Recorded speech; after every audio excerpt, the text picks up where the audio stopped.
Bueno, hoy es domingo, tenemos la capucha puesta porque estamos modo monje, dominico, ¿verdad? Con el color verde de la esperanza. ¿Y qué vamos a hacer? Vamos a leer la biografía de Boecio y de Averroes y presentamos a Santo Tomás de Aquino lo que nos cueste. Boecio, también conocido como Manlio Severino Boecio, el último de los filósofos romanos, nació en el año 470. Ocupó cargos políticos de importancia durante el reinado del ostrogodo Teodorico. Caído en desgracia, murió decapitado tras largo periodo de encarcelamiento en la prisión de Pavía. Boecio es una figura de singular importancia como transmisor de la filosofía griega al occidente medieval. En esta tarea transmisora destaca doblemente como traductor y comentarista de las obras lógicas de Aristóteles y como creador de una parte notable del vocabulario filosófico latino. Términos como acto, potencia, principio, universal, accidente, contingente, sujeto, etc., fueron introducidos por él al traducir los términos griegos correspondientes. Escribió además una obra titulada De la consolación por la filosofía durante su dilatada estancia en prisión.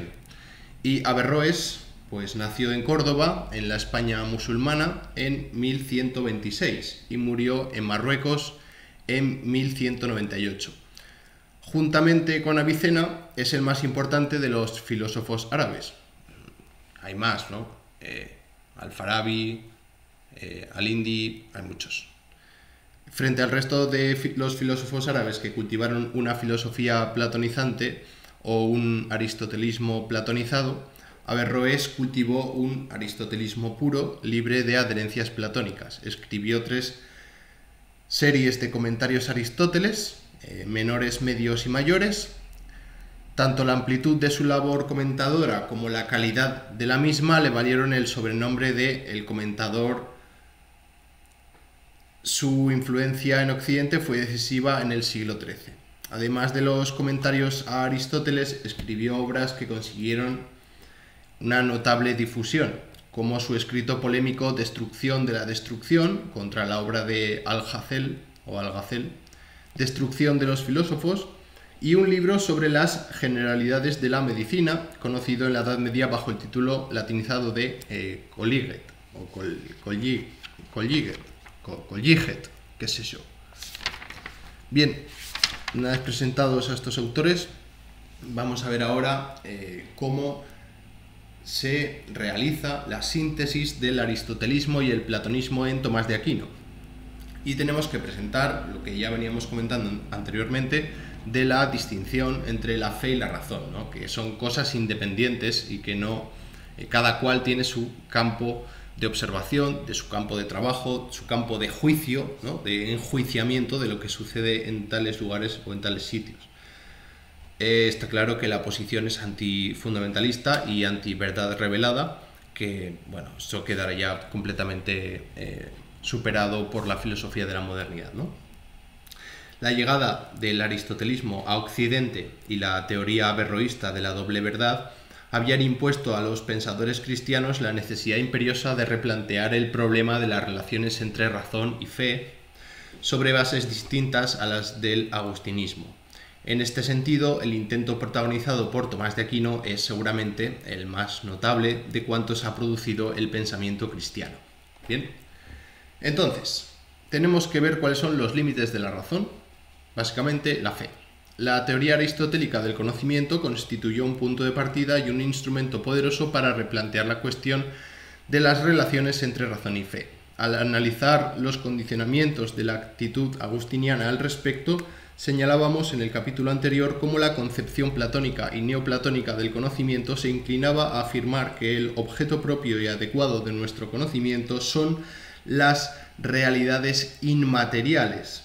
El alma se conoce a sí misma, el conocimiento de sí misma es mejor y más perfecto que el que posee de las cosas sensibles exteriores y, a través de un proceso de elevación, puede desde sí misma acceder al conocimiento de los seres inmateriales superiores. Esta concepción del conocimiento llevaba consigo, como vimos, que los sistemas neoplatónicos se desarrollan de arriba a abajo, a partir del principio supremo, del bien o uno, por ejemplo en Platón o en Plotino, recorriendo el camino descendente de lo real hasta sus últimos escalones. La teoría aristotélica del conocimiento adoptada por Tomás de Aquino ofrece una interpretación radicalmente distinta de la naturaleza de éste. Nuestro conocimiento, según Aristóteles, parte de los sentidos, tiene su origen en los datos que nos suministra la experiencia sensible, y de ahí que el objeto proporcionado a nuestro entendimiento no sean las realidades inmateriales, sino el ser de las realidades sensibles materiales. Es cierto que el entendimiento, a juicio de Tomás de Aquino, es inmaterial.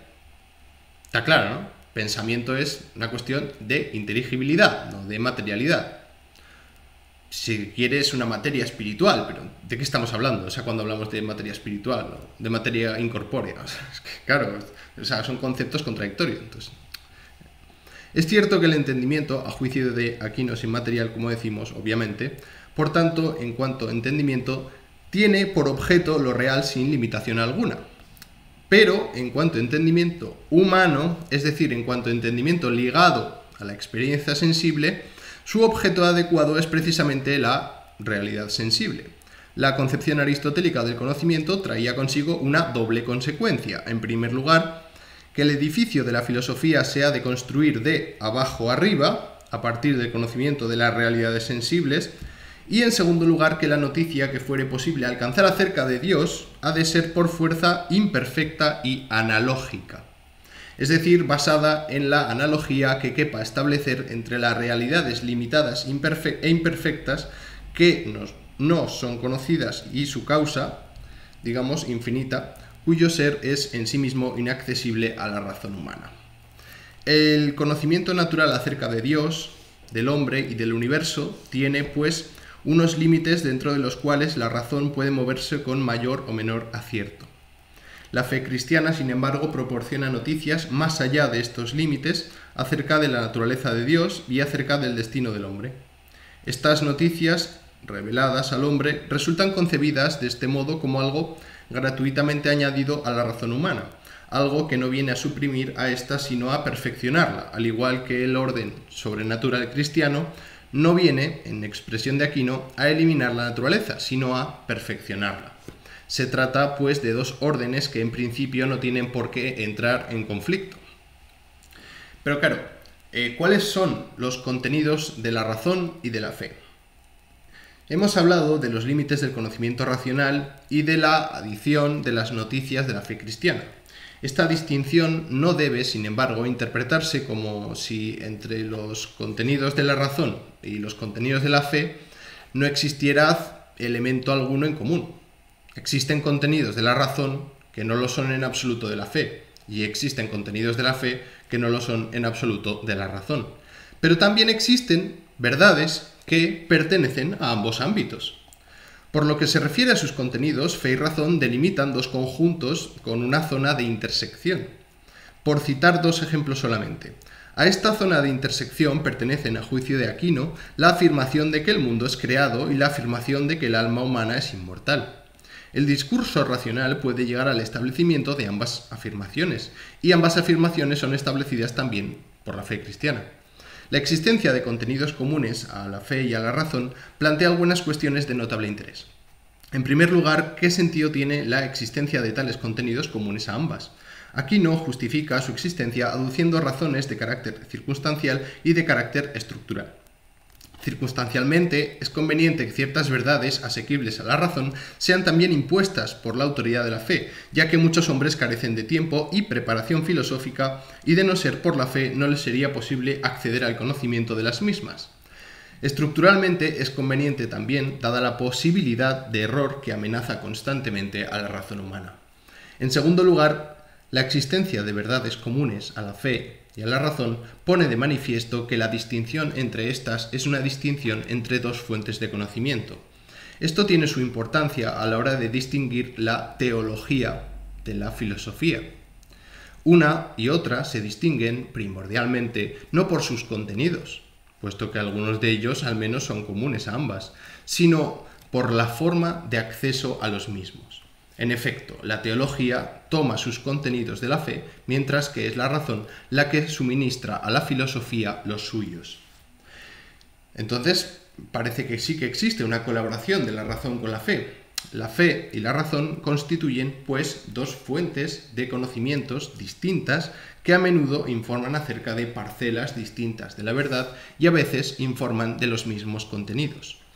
Como fuentes de información, ambas son autónomas, independientes. Sin embargo, a juicio de Aquino, la razón puede prestar y presta una estimable ayuda a la fe. Este servicio o ayuda se hace patente en la construcción de la teología como ciencia. En efecto, la teología toma sus principios de la fe, pero toma de la razón, en primer lugar, sus procedimientos de ordenación científica, de forma que la teología pueda constituirse en un sistema organizado de proposiciones, y en segundo lugar sus armas dialécticas para enfrentarse adecuadamente a aquellas afirmaciones de los filósofos que contradicen los artículos de la fe. Tomemos el ejemplo de la eternidad del mundo. La razón no puede ayudar a la teología demostrando que el mundo ha sido creado en el tiempo, pero la razón sí puede ayudarla haciendo ver que, contrariamente a lo que piensan algunos filósofos, tampoco es posible demostrar racionalmente lo contrario, es decir, que el mundo no haya sido creado en el tiempo. La teología, en fin, toma de la razón cuantos datos científicos o aportaciones de la filosofía puedan ser útiles para el esclarecimiento de los artículos de la fe.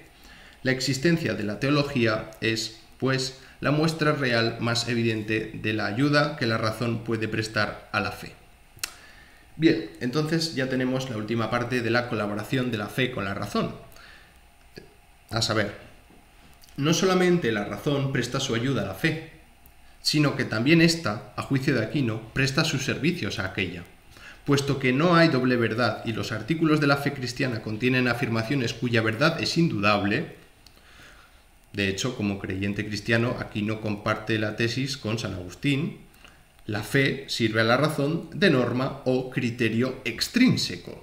Así, en caso de que la razón llegara a conclusiones incompatibles con la fe, tales conclusiones serán necesariamente falsas y el filósofo habrá de revisar sus razonamientos, sus premisas y su consistencia lógica a fin de corregir las deficiencias de los mismos. La fe es, pues, criterio extrínseco y negativo para la razón. Extrínseco porque se trata de fuentes de conocimiento distintas. Negativo porque el filósofo no puede apoyarse positivamente en los datos de la revelación, utilizándolos como punto de partida para sus conclusiones. El compromiso elaborado por Aquino entre la razón y la fe revela una actitud ante la razón que cabría calificar de moderadamente optimista. Por lo demás, la autonomía concedida a la razón es limitada, y no podría ser de otro modo, tratándose de un cristiano profundamente creyente. Las bases del planteamiento tomista de las relaciones entre razón y fe son las que han presidido, en lo fundamental, la actitud posterior del pensamiento cristiano y de la teología. La autonomía de la razón como fuente de conocimiento e imposibilidad de un conflicto real y definitivo entre los hallazgos de esta y las exigencias de la fe cristiana.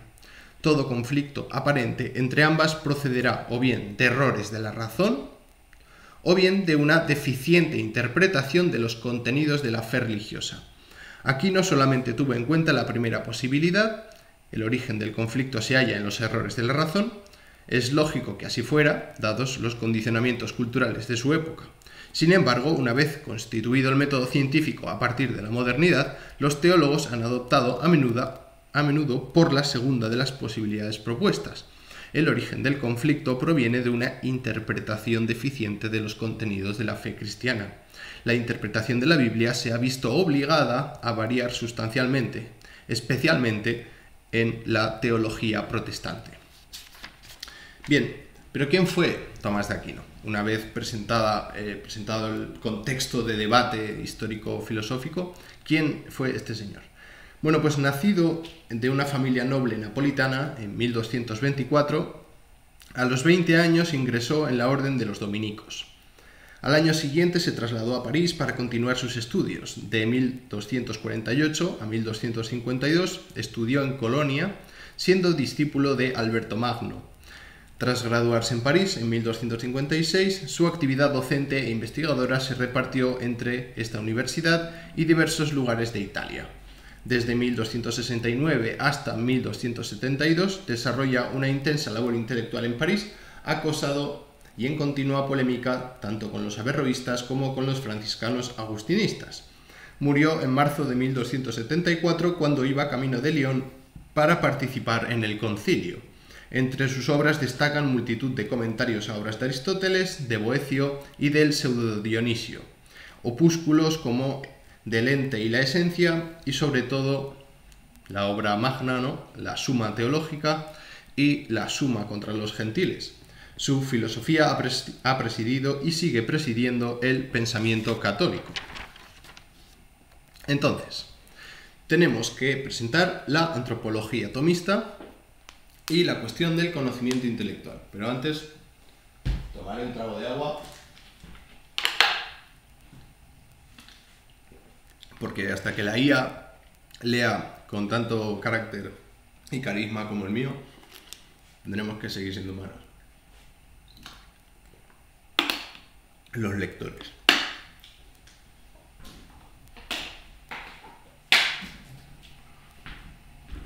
Vamos. ¿Cuáles son los rasgos fundamentales de la antropología tomista? En las páginas precedentes hemos señalado ya los rasgos más importantes de la antropología de Aquino. Tomás de Aquino afirma la inmaterialidad del entendimiento y por tanto del alma.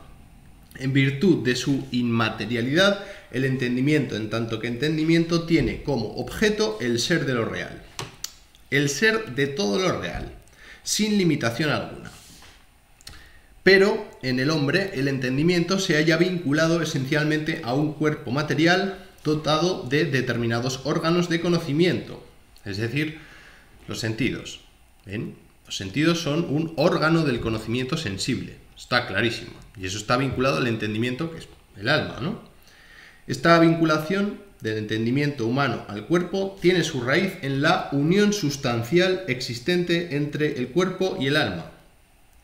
Es decir, que es la existencia la que une estas dos dimensiones del hombre. Más arriba hemos señalado cómo Aquino, frente al agustinismo, sostiene la unión sustancial de ambos, recogiendo la teoría hilemórfica de Aristóteles. De ahí que el entendimiento humano, no en tanto que entendimiento, sino en tanto que humano, tenga por objeto adecuado no el ser de todo lo real, sino el ser de las realidades materiales sensibles. En tercer lugar, hay que hablar de la vinculación del entendimiento humano a un cuerpo dotado de órganos de conocimiento, los sentidos. Impone que el conocimiento intelectual comience con el conocimiento sensible y no pueda ejercerse sin el concurso de éste. El entendimiento elabora los conceptos a partir de los datos suministrados por la percepción sensible. Sí, prácticamente estamos ya en Kant, ¿no? Con esta cuestión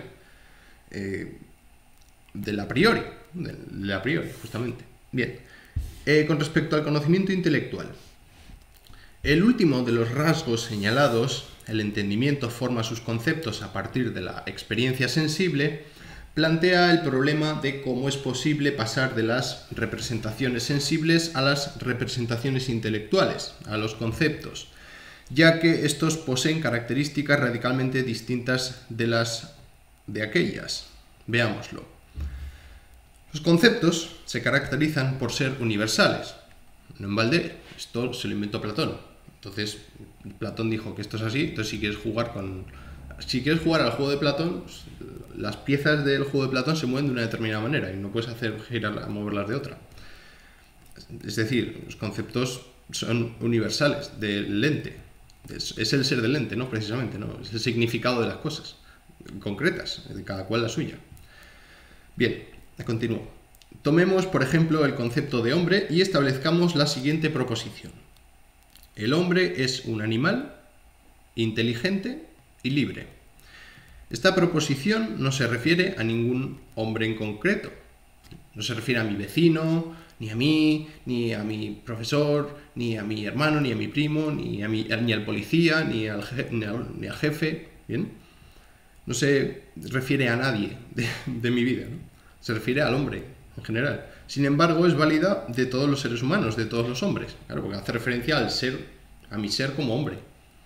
El concepto de hombre, como el concepto de árbol, como todos los conceptos, es un universal. Pues bueno, es que esto es Sócrates. No entra aquí sin haber estudiado a Platón, ¿no? Contrariamente a lo que ocurre con nuestros conceptos, nuestras percepciones sensibles no son universales. Ahora estamos hablando de otra cosa. Nadie ha visto ni verá el hombre o el árbol. Obviamente uno no puede, digamos, acceder a los conceptos por la vía sensible. No tiene sentido. Bueno, sí tiene sentido por analogía, pero claro, ese es el cambio, ¿no? Ese es el girito de la metáfora, no de la literalidad, sino del ser figurado del lenguaje con respecto al mundo. Pero bueno, existen hombres concretos y árboles determinados, pero no existe ni el hombre ni el árbol. Platón, como señalábamos en el tema primero, pensaba que sí existen el hombre y el árbol universales, pero muy pocos estarán de acuerdo con Platón en este punto. Nuestros sentidos nos ponen en contacto con objetos individuales. Lo otro es una especie de pura fantasmagoría. Pero bueno, yo hago la pregunta. ¿Las leyes de Newton existen? Y la segunda pregunta, ¿las leyes de Newton son reales? Y en función de cómo se respondan a esas dos preguntas, pues uno ya sabe más o menos en qué terreno se está moviendo, ¿no? El problema de la formación de los conceptos es, pues, el problema de cómo se pasa de la individualidad de las percepciones sensibles a la universalidad de los conceptos. Habrá que admitir que el entendimiento posee la capacidad de extraer de algún modo los conceptos a partir de los datos suministrados por el conocimiento sensible. Como es bien sabido, esta capacidad suele denominarse capacidad abstractiva y la actividad correspondiente abstracción. Estos son cosas de suyo, ¿no? Estos se estudian primero. Por lo general, los filósofos que admiten que nuestro conocimiento comienza con los sentidos admiten también la abstracción como proceso de formación de los conceptos.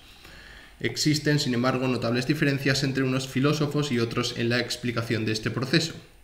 En la filosofía de Tomás de Aquino, la abstracción se explica del siguiente modo. De acuerdo con lo que acabamos de decir, Aquino distingue en el entendimiento una doble capacidad, una doble actividad. De una parte, el entendimiento posee una capacidad abstractiva, es decir, la capacidad de universalizar, de convertir en universales las representaciones sensibles particulares, lo que en Sócrates se llamaba inducción o conducción, epácticos logos. De otra parte, posee la capacidad de conocer universalmente. Bien, entonces, bueno, vuelvo a repetir. El entendimiento posee la capacidad abstractiva, es decir, la capacidad de universalizar, de convertir en universales las representaciones sensibles particulares. De otra parte, posee la capacidad de conocer universalmente. El funcionamiento de esta segunda capacidad depende obviamente del funcionamiento de la primera. Evidentemente, el entendimiento solo podrá conocer universalmente si es capaz de universalizar los datos de la experiencia sensible. Con una terminología tomada de Aristóteles y que resulta extraña a los oídos actuales, Aquino denomina a estas capacidades respectivamente entendimiento agente y entendimiento posible. Las percepciones sensibles, que constituyen obviamente el punto de partida de todo el proceso, dejan en la imaginación o memoria una imagen o representación particular. Nuevamente, la terminología tomista nos resulta extraña en este punto, puesto que denomina fantasía a la imaginación, a las imágenes las denomina fantasmas. Pero bueno, es que de ahí viene fenómeno, ¿no? Fenómeno. La capacidad abstractiva o entendimiento agente actúa sobre estas imágenes o fantasmas despojándolas de sus elementos individuales y haciendo posible, de este modo, que se ejerza la segunda capacidad del entendimiento o entendimiento posible, el conocimiento mediante la formación de conceptos universales. Aquino afirma que lo que el entendimiento conoce primaria y directamente es el universal. El entendimiento solamente conoce a los seres en su individualidad de un modo indirecto y secundario al desviar, por así decirlo, su mirada hacia las imágenes particulares. El proceso es el siguiente. Supongamos que por allí camina hablando y gesticulando un individuo. Los sentidos perciben una figura de unas determinadas dimensiones, colores, etc., agitada de movimientos peculiares. Esto se registra en la imaginación, el entendimiento en su función abstractiva universaliza el contenido de esa imagen El entendimiento en su función cognoscitiva formula el concepto de hombre. El entendimiento conoce pues primaria y directamente la esencia humana universalizada y no el individuo humano que constituye el punto de partida del proceso. El conocimiento del individuo por el entendimiento tiene lugar de modo secundario e indirecto cuando el entendimiento vuelve su mirada a la imagen, reconociendo en ella al individuo a partir del cual se ha abstraído el concepto universal. Entonces, bueno, metafísica, ¿no? Esto es metafísica. Por eso es infumable. Claro, porque el nivel conceptual, el nivel para explicar el proceso del conocimiento es tan entrevesado que se pierde, ¿no?, el sentido de lo que se pretende explicar. Por eso pereció frente a la modernidad, frente a Descartes. Porque es que Descartes es muy claro el tío, por lo menos, ¿no? No es tan abigarrado y tan barroco y tan sobrecargado, o kitsch, o rococó incluso, como es esto. Demasiado detalle, es demasiado... O sea, que es lo bonito, o sea, que en realidad es más... yo lo considero más valioso, este tipo de conocimiento, frente al de la modernidad, pero se entiende un poco la pérdida, ¿no? Sí, yo creo que sí. Bien, continúo. La teoría de Aquino sobre la abstracción es congruente con su teoría acerca del principio de individuación. El entendimiento agente actúa, hemos visto, sobre la imagen particular, por ejemplo, la imagen de Sócrates, haciendo destacar los rasgos esenciales, la esencia en nuestro ejemplo, la esencia humana, desprendiéndola, por así decirlo, de los elementos individuales. En nuestro ejemplo, todo aquello que no pertenece a la esencia humana como tal, sino a Sócrates en particular. La esencia es idéntica en todos los individuos de la misma especie. La esencia humana es la misma en todos los hombres, y de ahí que el concepto hombre sea aplicable a todos ellos. Aunque no se trate de dos realidades o cosas distintas y separables, cabe distinguir en cada individuo la esencia que comparte con todos los individuos de su especie y los elementos estrictamente peculiares y exclusivos de cada individuo. De este modo de entender la esencia, surge para Aquino el problema del principio de individuación, que es lo que hace que la esencia, una e idéntica, se multiplique, digamos, se individualice en cada miembro de la especie, que es aquello en virtud de lo cual Sócrates, Platón, etc. son individuos distintos, aun poseyendo la misma esencia, ¿no? Pertenece a un mismo género. El principio de individuación es, según Aquino, la materia concreta, que es distinta en cada miembro de la especie, no la materia en general. Todos los hombres poseen el mismo tipo de tejidos, órganos materiales, etc. La materia en general no individualiza, sino la materia concreta que es distinta en cada individuo. Es como que cada individuo tiene su materia corpórea aquí y ahora, ¿no? En un momento y en un lugar determinado por el mundo espacial físico, ¿no? Entonces, veamos ahora el apartado de la estructura de la realidad, la cuestión ontológica clave, que es todo lo que tiene que ver con la cuestión ontológica en Aristóteles, del movimiento de la naturaleza, básicamente.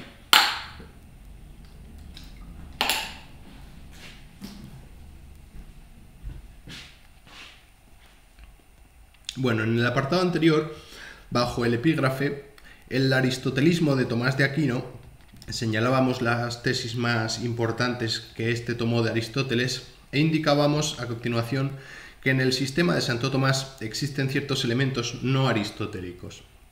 Ahora debemos añadir que lo más importante y genuino de la metafísica tomista no procede de Aristóteles, sino de una reflexión profunda sobre el concepto cristiano de creación interpretada platónicamente como participación. Ya al referirnos a Plotino en el capítulo anterior indicábamos la trascendencia filosófica de la doctrina cristiana de la creación comparándola con la doctrina plotiniana de la emanación. La doctrina de la creación, decíamos, subraya la radical diferencia existente entre Dios y el resto de los seres. El resto de los seres, como señalábamos también en el capítulo anterior al exponer la doctrina creacionista introducida por el cristianismo, son contingentes, es decir, existen pero podrían no existir. La contingencia de los seres creados hizo que Aquino reparara en una distinción que cualquier persona cuidadosa hace al hablar de las cosas. La distinción entre lo que las cosas son, la esencia, y el hecho de que existan o no, de su existencia. En efecto, las preguntas ¿qué es un hombre? ¿Existen hombres? Corresponden a dos aspectos distintos de la realidad. Un hombre es un animal racional, y esa es su esencia, y es fácil de ver cómo esta definición no tiene nada que ver con el hecho de que existan hombres o no. Puede terminarse la especie, no habrá hombres, y sin embargo, hombre seguirá siendo animal racional. Aquino no se limitó a reparar en esta distinción conceptual entre la esencia y la existencia, sino que la utilizó como pieza fundamental de su sistema. A continuación expondremos cómo incorpora esta distinción a su sistema metafísico.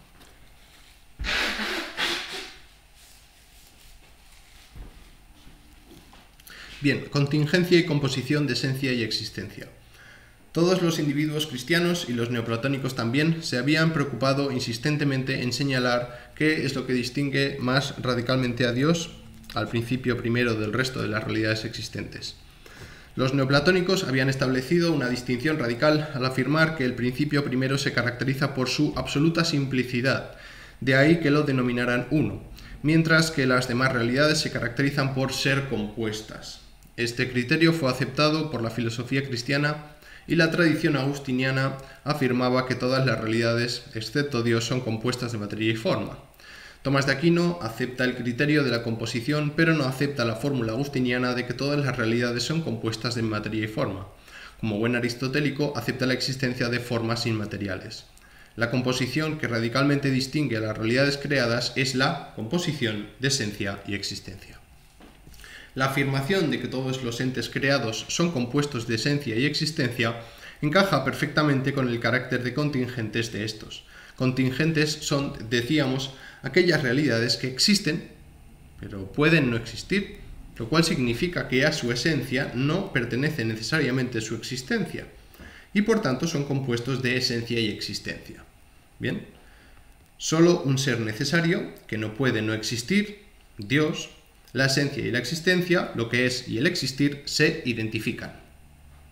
Entonces la existencia, como acto de ser, esta distinción que el lenguaje mismo nos brinda entre lo que las cosas son, es decir, su esencia, y el hecho de que existen, de su existencia, es interpretada por Aquino a través de los conceptos aristotélicos de potencia y acto. La esencia es potencia, puede ser o existir, y la existencia es acto, es decir, actualiza esta capacidad de ser o existir que es propia de la esencia. La existencia es pues caracterizada como acto de la esencia. Ahora bien, a cada esencia corresponde un tipo de existencia determinada.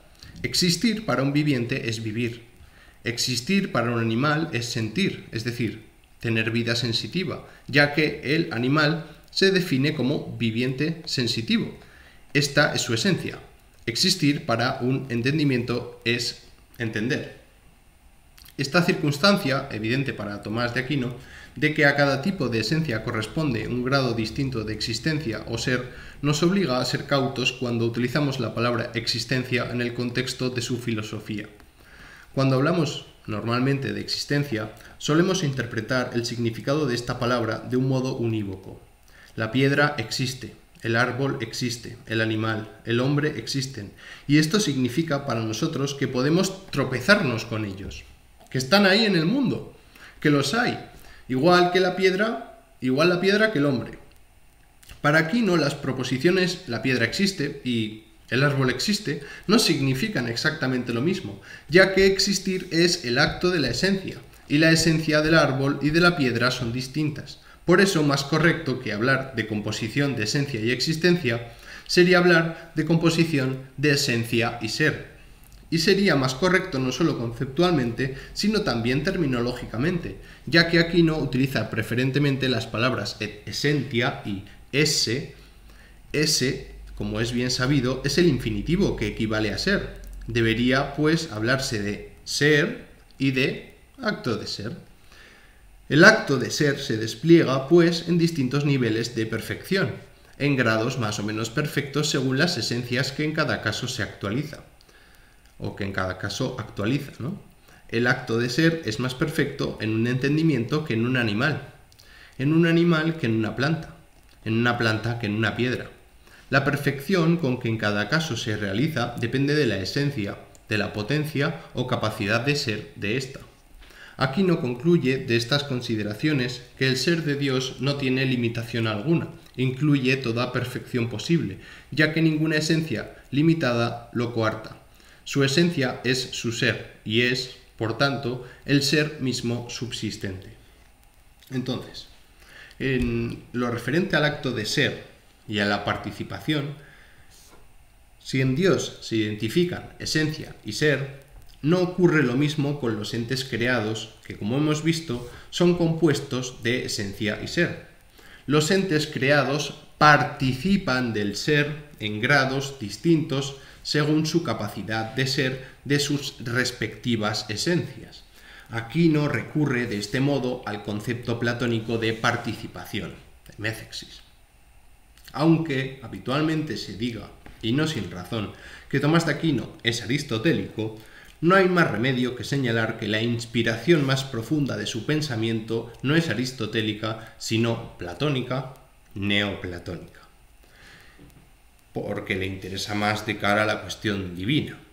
Es decir, porque porque los argumentos platónicos encajaron muy bien con el cristianismo. Sencillamente funciona muy bien en la rama del conocimiento de Dios. Bien, en lo referente a la ética y a la política, tenemos que ver primero el concepto tomista de la naturaleza humana. Al exponer más arriba las tesis o doctrinas fundamentales que Aquino acepta del aristotelismo, señalábamos que entre ellas se encuentra la afirmación de que la felicidad es el fin último del hombre, así como la afirmación de que el conocimiento de la naturaleza humana permite especificar un conjunto de normas morales que constituyen la ley natural. Aquino, pues, continuando la tradición filosófica griega, se vuelve a un análisis de la naturaleza humana. Las reflexiones de los griegos en torno a la naturaleza humana, como fuente de normas de conducta, había puesto de manifiesto que caben dos formas fundamentales de interpretar aquella, dos formas que cabe denominar concepción mecanicista y concepción finalista de la naturaleza humana. En efecto, la pregunta por la naturaleza como norma de conducta puede plantearse de dos maneras radicalmente distintas. Puede, en primer lugar, formularse inquiriendo qué es lo que de hecho mueve a los hombres a obrar. Esta fue la línea emprendida por los sofistas y recogida después por Epicuro. Planteada de este modo la cuestión, una contestación adecuada es, sin duda, que lo que de hecho mueve a los hombres es la consecución del placer justamente con alejamiento del dolor. Esta orientación, basada en una interpretación mecanicista de la naturaleza, da lugar a una ética de los móviles, a una ética atenta en descubrir los móviles o impulsos que fácticamente determinan la conducta humana. Pero la pregunta por la naturaleza humana como fuente de norma de conducta puede formularse de otro modo, inquiriendo cuál es el fin a cuyo cumplimiento está orientado el ser humano. Esta fue la línea emprendida por Platón y desarrollada por Aristóteles. En este caso no se trata de saber qué es lo que de hecho mueve al hombre a obrar, sino de descubrir dónde se hallan el perfeccionamiento y la plenitud humanas. Esta orientación da lugar a una ética de los fines, a una ética cuyo concepto fundamental es el de perfección o cumplimiento de las exigencias de la naturaleza humana. Tomás de Aquino, siguiendo a Aristóteles, se adhiere a esta concepción finalista o teleológica de la naturaleza. Entonces, tenemos que descubrir cuál es si hay una existencia de la ley natural, esa finalidad, ¿no? De acuerdo con la teleología aristotélica, Aquino afirma que el hombre, al igual que cualquier otro ser natural, posee ciertas tendencias enraizadas en su naturaleza. El término tendencia no debe inducir a error. La palabra tendencia adquiere a menudo, en psicología, un sentido mecanicista, como impulso o predisposición que determina la conducta del individuo. En este caso, como es obvio, ha de entenderse no como una pulsión, sino como línea de conducta orientada a un fin específico. La naturaleza humana posee, pues, ciertas tendencias. Esto es algo que el hombre tiene en común con el resto de seres naturales, ya que la existencia de fines es un rasgo específico de la naturaleza como tal, de toda la naturaleza. y no exclusivamente de la naturaleza humana. Ahora bien, el hombre se distingue del resto de los seres naturales por su racionalidad, porque solo él es capaz de conocer sus propias tendencias y por tanto puede deducir ciertas normas de conducta encaminadas a dar a éstas el cumplimiento adecuado. De este modo se demuestra, a juicio de Aquino, la existencia de la ley natural como ser racional que es. El hombre puede formular ciertas normas de conducta de acuerdo con las exigencias de su propia naturaleza. ¿Cuál es el contenido de la ley natural? El contenido de la ley natural se deduce, por tanto, del repertorio de las tendencias naturales del hombre. Aquino pone de manifiesto la existencia en este de tres órdenes de tendencias. En primer lugar, en tanto que sustancia, y por tanto, al igual que cualquier otra, el hombre tiende a conservar su propia existencia, Spinoza lo dirá claramente, ¿no? Perseverar en el ser, a esforzarse por seguir existiendo, sobrevivir. El cumplimiento de esta tendencia impone el deber moral de procurar la conservación de aquella. Segundo lugar, en tanto que animal, y por consiguiente, al igual que el resto de los animales, el hombre tiende a procrear. Y tanto. De estas tendencias cabe deducir ciertas normas de conducta relativas a la consecución del fin de la procreación y el cuidado de los hijos. En tercer lugar, en cuanto es racional, el hombre tiende a conocer la verdad y a vivir en sociedad. La sociedad implica la ordenación racional de la convivencia con vistas a la consecución de ciertos fines y por tanto es algo específicamente humano que no puede confundirse ni identificarse con la manada o el rebaño. De estas tendencias surgen las obligaciones morales de buscar la verdad y respetar las exigencias de la justicia. Este cuadro recoge exclusivamente preceptos morales de carácter general que, por tanto, han de ser ulteriormente concretados. Es en la concreción de estos preceptos primarios donde se plantea el mayor problema desde dentro de la teoría. Por ejemplo, la ley natural exige la conservación de la propia existencia. ¿Hasta dónde llega esta exigencia? ¿Es lícito poner en peligro la propia vida en caso de guerra? ¿Cómo enjuiciar la huelga de hambre? Etcétera. Preguntas análogas cabe hacer respecto del resto de los preceptos primarios contenidos en la deducción general de Tomás de Aquino.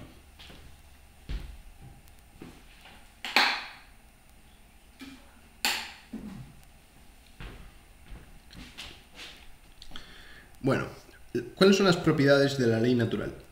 Puesto que la ley moral natural se deduce a partir de las tendencias de la naturaleza misma, su contenido ha de ser evidente, universal e inmutable. La primera de estas propiedades, la evidencia, viene exigida por la función que le corresponde cumplir a la ley natural. Puesto que ha de ser norma objetiva, orientadora de la conducta para todos los hombres, sus preceptos han de ser fácilmente cognoscibles, de modo que todos los hombres puedan adquirir noticia acerca de ellos. En cuanto a las otras dos propiedades, su universalidad y su inmutabilidad, Aquino es solidario del concepto griego de naturaleza, entendida como lo común a todos los hombres a pesar de sus diversidades culturales, raciales, etc. Y lo que permanece constante a través de las mutaciones históricas, etc., a que se haya sometido el ser humano. Bien, entonces hay una ley natural y una distinción con la ley positiva. La afirmación de la existencia de una ley natural hizo posible que Aquino formulara las relaciones entre esta y la ley positiva, las relaciones entre physis y nomos, de un modo sistemático y preciso. En primer lugar, la existencia de la ley positiva es una exigencia de la ley natural misma. En efecto, la ley natural impone la vida en sociedad y esta solo es posible sobre la base de unas normas legales que regulen la convivencia. La existencia de la ley positiva no es, pues, el mero resultado de una imposición caprichosa por parte de los más fuertes o de un arbitrario convenio entre iguales, sino algo exigido por la naturaleza misma del hombre en cuanto ser social. En segundo lugar, la ley positiva constituye una prolongación de la ley natural. Su contenido viene a concretar las normas morales naturales que, dadas sus características, no descienden a una ordenación detallada de la convivencia humana. Y en tercer lugar, por último, las exigencias de la ley natural han de ser respetadas por la legislación positiva. La ley natural constituye, pues, la norma o marco que señala los límites dentro de los cuales ha de organizarse moralmente la convivencia humana. Esta forma de interpretar las relaciones entre la ley natural y la ley positiva ponen de manifiesto que Tomás de Aquino no concibe el mundo del derecho y el mundo de la moral como dos reinos desconectados e independientes. El derecho se halla incardinado en la moral y el punto de incardinación no es otro que la idea de justicia. En efecto, la justicia, como exigencia de dar a cada uno lo suyo, es una exigencia moral y es también el fundamento del derecho. La ley natural y el orden del universo. La ley natural, en cuanto principio ordenador de la conducta humana, no es algo desconectado del orden general del universo, en que el hombre se halla inserto. La totalidad del universo se halla sometida a una ordenación que Tomás de Aquino, de acuerdo con las exigencias de la doctrina cristiana de la creación, pone en Dios como causa creadora del universo. Esta ordenación divina de la naturaleza entera recibe el nombre de ley eterna. El concepto de ley eterna se halla en San Agustín y procede, en último término, de Heráclito. La ley eterna es definida por Aquino como la razón de la sabiduría divina en tanto que rectora de todos los actos y movimientos. Ahora bien, esta ordenación general del universo no regula del mismo modo el comportamiento humano y el comportamiento del resto de los seres naturales. El comportamiento de estos es regulado a través de las leyes físicas, de la physis, a cuyo cumplimiento no pueden sustraerse, ya que carecen de libertad. El hombre, por el contrario, es un ser libre y de ahí que su conducta sea ordenada no por leyes físicas, sino por una ley moral que respeta su libertad. La fundamentación teológico-religiosa de la ley natural lleva, pues, a Aquino a considerar a esta como aquella parte de la ley eterna que se refiere específicamente a la conducta humana. El concepto de ley natural, en cuanto expresa la exigencia de una ordenación racional de la conducta humana basada en las demandas de la naturaleza, ha gozado de un indudable prestigio en el pensamiento occidental. En la modernidad, y muy específicamente en la Ilustración, este concepto fue recogido, si bien basándolo en una concepción distinta de la naturaleza y prescindiendo de su fundamentación teológica. En su formulación tomista, la teoría de la ley natural ha constituido y sigue constituyendo el eje fundamental de la doctrina moral católica, además de por el relativismo de cuño sofístico. La teoría de la ley natural ha sido combatida radicalmente por el pensamiento contemporáneo, por el historicismo, el hombre no tiene naturaleza, sino que tiene historia, dice Ortega y Gasset, y por el existencialismo, al negar ambos la existencia en el hombre de una naturaleza tal como esta teoría la concibe. Y bueno, hemos llegado al final de Santo Tomás. Nos queda por delante un largo camino, tan largo como la larga marcha de Mao. Pero bueno, vamos poquito a poco, chinachano, por el caminito, leyendo. Y lo próximo será entrar en ya el fin de la escolástica con Guillermo de Ockham y veremos si llegamos hasta la modernidad o no. En principio esa es la idea, ¿vale? Así que nada, nos vamos viendo. Bye, Victis.